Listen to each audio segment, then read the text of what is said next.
Can you believe that we are at week 8 in Science 200, our final week together? So you have a last few things to do, and then we'll wrap up. You'll have a few weeks off for the holiday season and winter break, and then we'll start back with our new classes on January the 6th, I do believe. So let's see what we've got going on. So last week you turned in your speaker's notes. You already finished writing up all of the research that you did.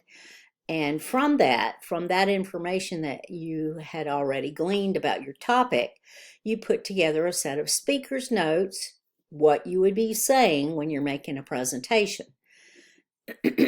So with that being said, you came up with some interesting observations through all of this research and through your papers.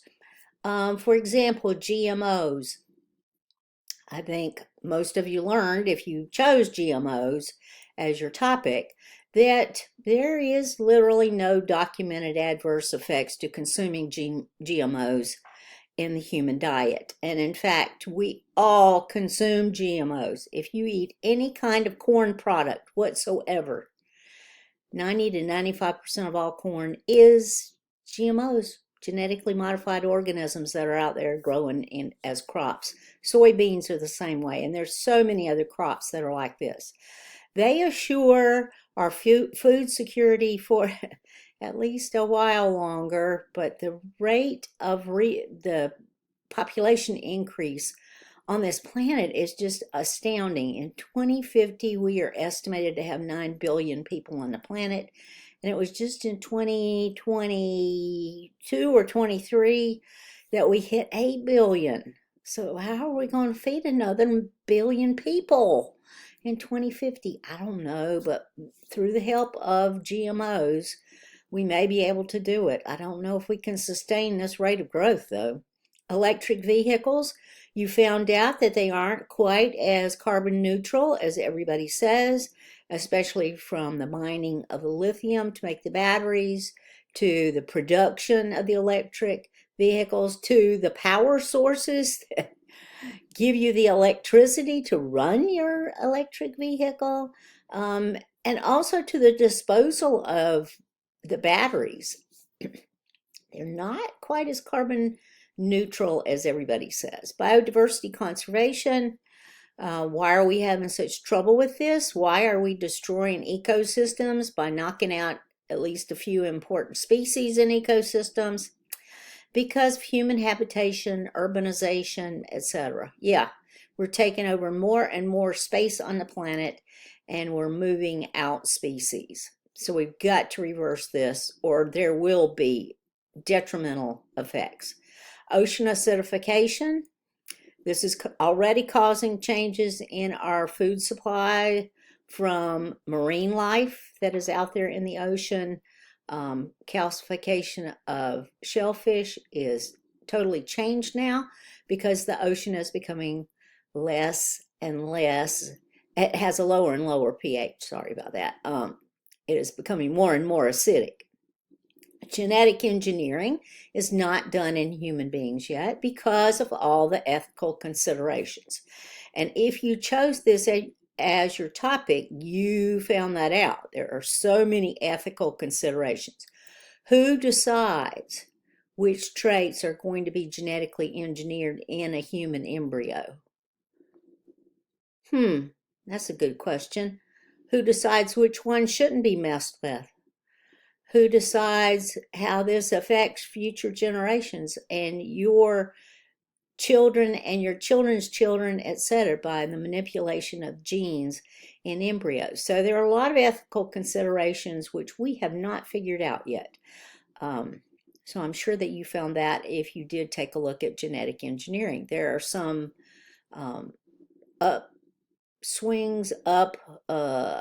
benefits, let's say, to genetic engineering. We should be able to repair disease genes or even just remove them from human embryos. So that will be good news when we're able to do that.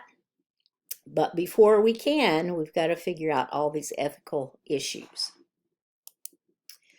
All right, for this next week, you've got a couple of things due. You have discussion board postings due in week 8. What are the deadlines? Initial post by Thursday evening, 2 response posts by Sunday evening. Your initial post, what were the challenges that you faced when you were trying to fashion or tailor your presentation to your particular audience that you had chosen? And were your sources helpful in addressing your audience? And hopefully the answer to that is yes. You should always be able to show evidence to support your viewpoint. And your response post, did you have similar or different experiences with setting up your presentation for your particular audience compared to your classmates' experience? Complete the last exercises in Chapter 8 in the web text. These are all about the information that's been communicated to the public and to tourists about the Deepwater Horizon oil spill in the Gulf of Mexico. And the statistics are just astonishing. Upwards of 30% of that oil is absolutely unaccounted for. We don't know where it went. That is a third of it. A third of the oil, of the millions of gallons of oil that came out of that ruptured oil well has not been accounted for. Where is it? On the bottom of the ocean, dispersed in the water, in the animals? We don't even know. Isn't that amazing? And then you have your final presentation. So you're going to put together a set of slides, 5 to 7 slides. You don't have to count your title slide. You don't have to count your reference slide. But narrow this down. You should not have 30 slides that you're showing your audience. So 5 to 7 slides. Include graphics, include photographs, include cartoons. That's perfectly fine.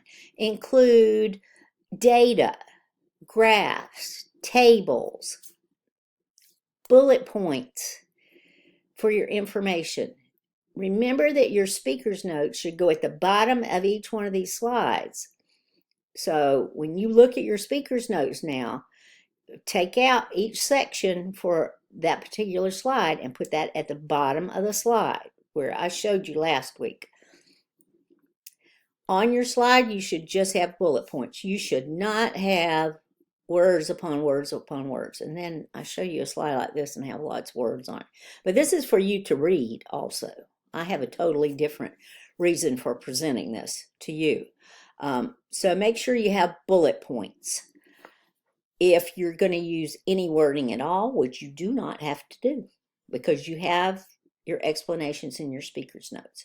So you're going to turn in your slide presentation along with those speaker's notes this week. Final thoughts, course evaluations. You'll be sent a link, I think, to do course evaluations. I encourage you, please, to fill out your course evaluations because they help me be a better instructor. They tell my team lead how I'm doing as an instructor and also my dean. So those are very helpful to us, to all of us, including me, to show me what I'm doing right, what I'm doing wrong, where I need to make corrections or adjustments or whatever. So please do tell us your opinions. And the last day to turn in any work is Sunday, December 22nd, before midnight. After that point, you cannot add anything to the course. I cannot add anything to the course. All I can do is grade. Now, grades are due by the 26th, which is the day after Christmas, if you celebrate Christmas, which I do. And so, yeah, I'm going to have a crazy deadline of grading for this last week of the course, starting on the 22nd. But I'll get the grading done as quickly as I possibly can. Hopefully by that Monday, the 23rd, I'll have everything in. But please know that after midnight on December 22nd, you cannot upload anything else. If you're coming down to the wire here and you're not able to finish your last few assignments, we can ask for an incomplete. One word about this. They ask me a particular question on the form that I fill out requesting an incomplete. And that question is, have you successfully completed 70% of the work for this course? If you have not, and I check the no box, the registrar will not let you take an incomplete. If I check yes, because you have, then there is a great possibility that you could receive an incomplete and then take a month or less to finish up the work for the course. I have to make the request. You have to tell me that you are interested in this, and then we'll have a discussion, and then we'll find out whether the registrar approves this or not. This has to be done before the end of the term. You can't do this a week later, come up and say, oh, I didn't get to finish my course. I'd like an incomplete. No, it doesn't work like that.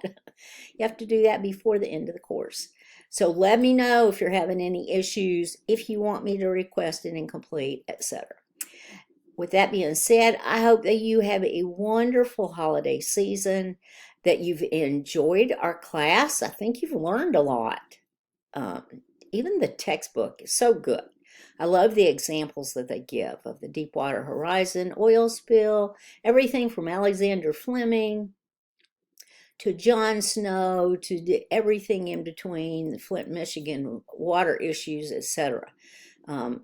They give you lots of great examples about how science is done. So I hope that you had a good term, that you learned a lot about your particular topic, and I wish you the very best in the next term, and I hope you finish your degree very quickly and get out there into the world and make a difference. Have a good week, and let me know if you need anything.